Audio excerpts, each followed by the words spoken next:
1998, a prequel for Resident Evil was in the works at Capcom for the Nintendo 64. They had intended to use the console's game pack to implement a more demanding partner system. Unfortunately, the limitations of the game cartridges would prove too much of a challenge to implement their designs, so development slowed. When Capcom brokered their exclusivity deal for Nintendo's shiny new GameCube, it gave them the perfect opportunity to resurrect the project for the stronger console. And thus, Resident Evil 0 was released in North America on November 12, 2002, the same year as the Resident Evil remake. While both games were developed at mostly the same time, you'll notice the visuals are very similar, Capcom decided that they'd experiment with features a bit more on this title. Don't worry, we'll get to that. Side note, I played the 2016 HD remaster on Steam for this video, and thankfully Capcom didn't lose the source files for the pre-rendered backgrounds this time, so you'll likely see a lot less fuzziness in the visuals.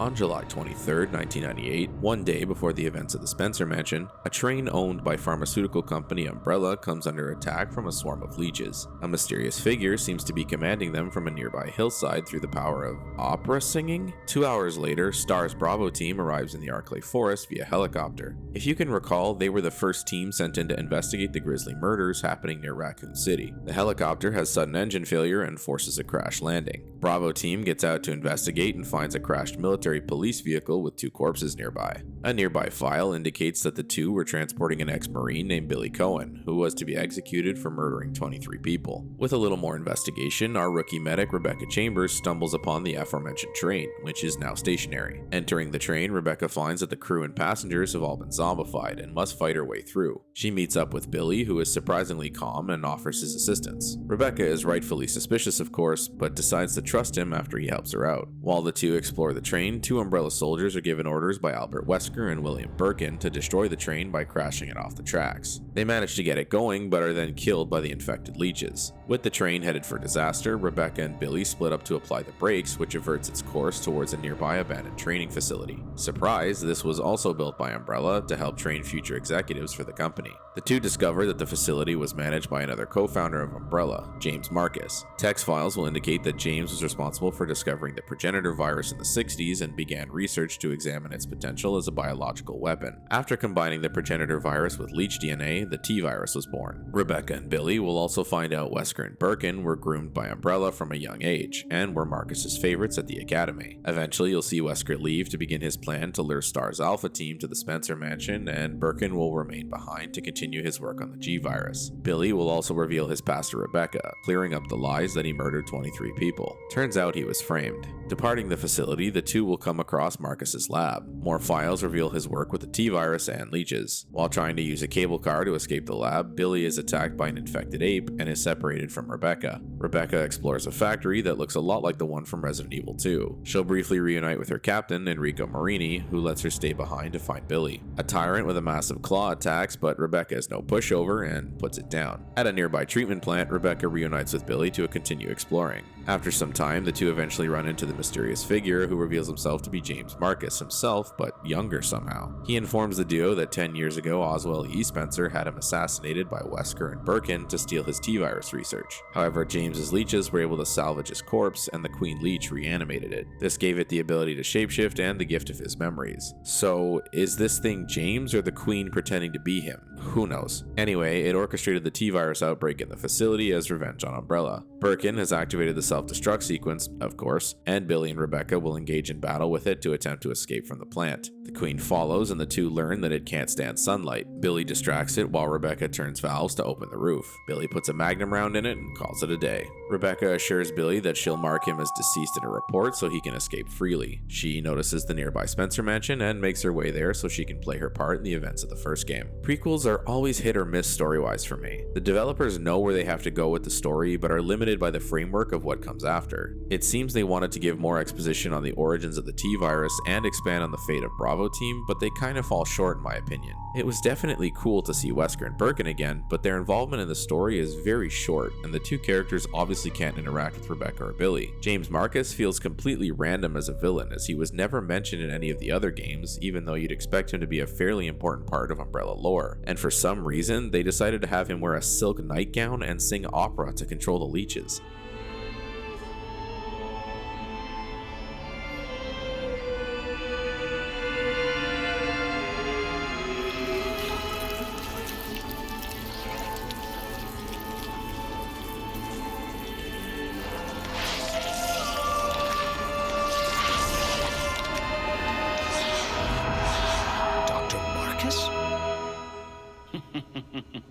I get that Resident Evil isn't exactly the most scientifically accurate game series or anything, but I would have had an easier time with my suspension of disbelief if he just used his arm to point or something. Hell, couldn't they have written a text file that explains the signals as vibrations in his voice or something that direct the leeches? It felt almost like magic to me, which I haven't felt before in the context of an RE game. I think Rebecca and Billy are great heroes though, so I'll give them credit for that. Billy especially seems badass, so it's unfortunate he was a one-off for this game. I will say, however, that I don't think the team making the remake and Zero communicated on Rebecca. She's perfectly capable of handling herself in this game. She takes down a tyrant alone after all, but in remake she needs Chris to save her from a hunter. You expect me to trust you, a wanted felon? I don't need your help. I can handle this on my own. And don't call me little girl. Bit of an inconsistency in my opinion. Now let's talk about the experimenting Capcom decided to do with Zero.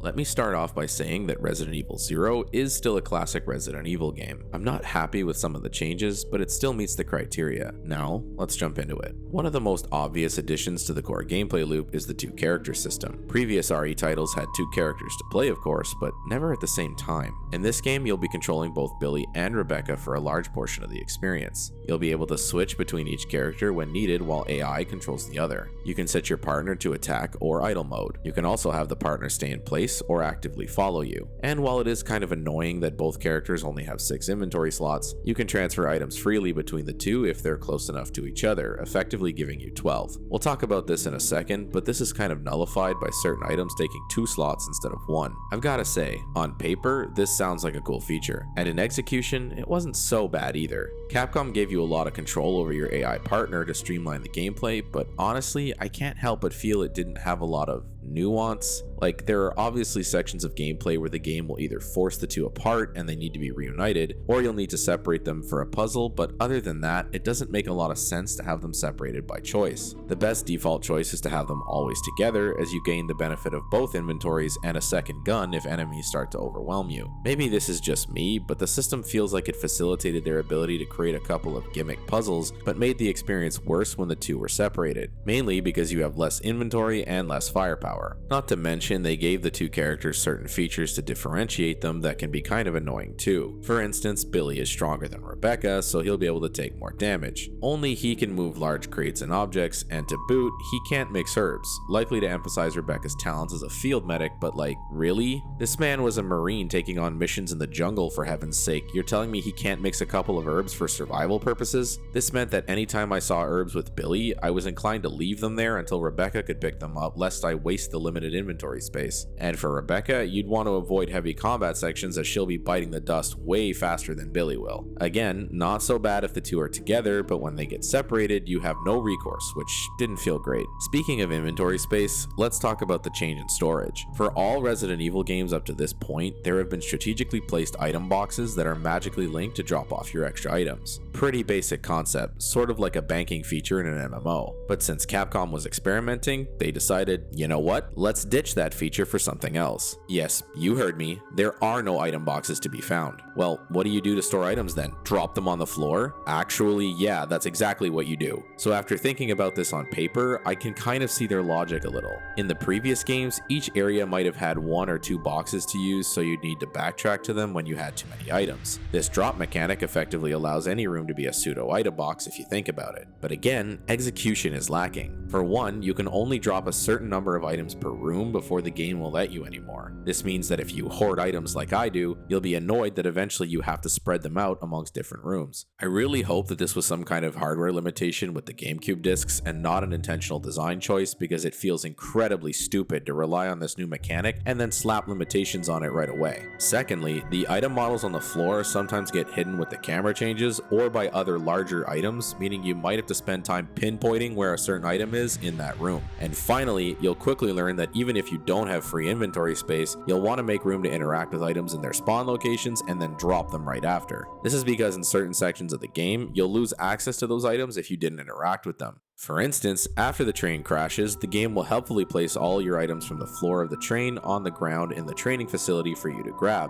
as you obviously wouldn't be able to return to them. But it only does this if you grab that item and dropped it from its spawn location. If you didn't, those items are just gone forever. Damn, that's a costly lesson, especially since I feel this game had less resources to go around in general, especially in the beginning. Now, after I've kind of ripped this feature apart, let me build it up a little. Capcom implemented 2 features that support this new mechanic. 1, you'll be able to use an item from the floor now if you need to. Maybe you're low on health but have no inventory free, just interact with the item and use it directly from the floor without picking it up. Very useful. And 2, the map keeps track of all your dropped items not just by location but also type, meaning if you need to quickly browse what you left in a room, you can. Honestly, I think this feature had legs if done correctly. Think about it. In other Resident Evil games, if you had a full inventory and needed to pick up a key item, you had no choice but to either run to the closest item box for a drop-off or maybe consume a healing item when you didn't need to free up space. The drop mechanic totally would have helped with situations like that. But that's the key problem. Both features would have complemented each other, so to separate them and only move forward with this drop mechanic without the item boxes meant that players were going to spend an unreasonable amount of time muling their crap from area to area. I have a lot of wasted gameplay footage of me doing just that. Now, to be fair, other than the train, the game eventually opens up an elevator which connects the training facility, lab, factory, and treatment plant for easy access between them. This means that hauling your stuff around isn't as necessary as you might think, but again, on a first playthrough, you wouldn't know that. I spent a lot of time bringing my stash to the lab when ironically, it would have been easier to leave it in the main hall of the training facility once the elevator was available. Poor decision making by Capcom in my opinion. Weapons return in mostly the same formats as previous games. Both Rebecca and Billy have their own handguns and one of them can be upgraded with parts for a faster firing rate and higher critical chance. A new double barrel shotgun called the hunting gun can be obtained early on the train, but it's honestly not worth using, especially since the standard shotgun is much better. And yes, aiming up for headshots with it still works, although it's still not guaranteed every time. The standard grenade launcher and Magnum are up for grabs like usual. The newest weapon that you'll want to take notice of is the Molotov cocktails. There are new enemies that we'll talk about in a bit, but the Molotovs are the key to dealing with them, so make sure you keep track of the jerry cans and empty bottles hidden around. And lastly, while it isn't a weapon, there is an item called the hook shot that will be needed for traversing certain environments that you'll need to lug throughout the game, so don't leave it behind. Unfortunately, the damn thing takes up 2 inventory slots, so it's a massive pain in the ass to bring with you. For the record, the shotgun and grenade launcher now do as well, which is a disappointment, especially when each character only has 6 slots. An infinite SMG and rocket launcher can be won with a high ranking, as normal. Alright, what new environments do we have this time? Resident Evil 0 starts with what might be one of the most memorable openings in the series, the Ecliptic Express. It's raining, the night sky is pitch black, and this luxurious train, once meant for Umbrella's upper brass, is quietly rolling through the Arklay Mountains. There's something beautifully deceptive about it. At first glance, it feels like a place of wealth and calm, but as soon as you step inside, that illusion crumbles. The train immediately sets the tone for the rest of the game. Narrow corridors limit your maneuverability, forcing you into close quarter combat with zombies right from the jump. It's also the first area where you really feel the weight of having 2 characters. Switching between Rebecca and Billy, positioning them in different cars, and managing both inventories at once turns what could have been a simple opening into something layered and tense. The dining car, with its lavish table setting and dead silence, gives off a haunting, almost theatrical vibe. The upper deck, lit by storm flashes, showcases the game's lighting engine and pre-rendered detail at its best. And the engine room, where you're forced to manually stop the runaway train, is pure adrenaline, a scripted set piece that still manages to feel earned through gameplay. What's clever about the train is that it isn't just a prologue, it's a self-contained puzzle box. You have locked doors that require keycards, environmental hazards like leaking steam pipes, and tight resource distribution. By the time the emergency brake sequence happens and the train derails, the game has already taught you everything it wants you to understand about its systems: partner swapping, inventory juggling, and the lack of item boxes, all without a tutorial pop-up. It's brilliant environmental onboarding. After the train crash, Rebecca and Billy find themselves outside an imposing Umbrella training facility, and if you've played the original Resident Evil, the moment you step into the main hall, it's impossible not to feel that deja vu. The high ceilings, the polished marble floors, the grand staircase, it's practically a cousin to the Spencer Mansion. This facility is the core of RE0, both in playtime and in atmosphere. What makes it different from the mansion is its dual identity. It's part academic space, part Umbrella testing ground. There are lecture halls, clock towers, chemical labs, and even a chapel-like upper floor, but they're all wrapped in that same uncanny mix of classical architecture and corporate sterility. The main hall acts as a hub, with multiple wings spiraling outward. Every hallway branches into locked rooms, puzzle triggers, and optional detours. And unlike previous games where the structure is fairly fairly straightforward, this facility expects you to constantly split and reposition your characters. One might stay behind to hold a switch while the other explores, or you might leave Rebecca with healing items in a central room while Billy brute forces his way through hunter-infested hallways. Puzzle density spikes here. The clock tower, the animal statues puzzle, and the Marcus family crest mechanisms are all layered and interconnected. The lack of item boxes becomes much more noticeable too, forcing you to mentally catalog where you've dropped your spare ammo and puzzle items. It's one of the most demanding environments in classic Resident Evil in terms of route planning. Narratively, the training facility is also where the game starts fleshing out James Marcus, Umbrella's co-founder and the twisted genius behind the T-virus leeches. You'll stumble on research notes, portraits, and recordings that slowly reveal the backstory. It's a slower burn than the train, less immediate danger, more methodical dread. If the training facility is Umbrella's public face, the laboratory is where the mask finally comes off. This area peels back the polished veneer and exposes Umbrella for what it really is, a nest of unethical science hidden underground. The leech lab is bathed in cold blue lighting and metallic surfaces. Specimen tanks line the walls. Incubators hum in the background. It's sterile, clinical, and suffocatingly quiet. It's also the first environment where the enemy roster ramps up. Hunters, eliminators, and aggressive leech zombies appear in higher numbers. The game begins to throw tougher encounters at you without handing out extra ammo, pushing you to plan every engagement. The lab puzzles are a blend of mechanical and logical, flipping switches, powering circuits, and operating devices across multiple rooms. But what makes it intense is how often you have to coordinate both characters simultaneously. While one is in a control room, the other might be operating in a different wing. It's the most tactile use of the partner system in the entire game. This is also the area that delivers most of the lore reveals. You find documents detailing Marcus's obsession with leeches, his resurrection through parasitic fusion, and the timeline that leads directly to the mansion incident. It's a classic Resident Evil move. Deliver your biggest plot twists right before everything goes to hell. By the time you reach the treatment plant, Resident Evil 0 has shed every last bit of its early game elegance. There's no ornate marble, no polished wood paneling, no grand staircase, just cold concrete, steel walkways, and the groan of old machinery. The deeper you go, the more the environment starts to feel less like a facility and more like a living organism Umbrella has accidentally bred into existence. The layout is much more linear compared to the training facility. You're funneled through narrow corridors and catwalks, passing power stations, drainage valves, and control rooms. It's less about exploration now and more about survival. Enemy density spikes, with hunters and leech creatures appearing more frequently and in more punishing configurations. Ammo and healing items become sparse, and the game expects you to have managed your inventory wisely throughout the earlier sections. If you haven't, this is where the cracks in your playthrough start to show. Thematically, this space is Umbrella's true identity laid bare. All the corporate posturing and architectural vanity above ground collapses into a crude industrial reality.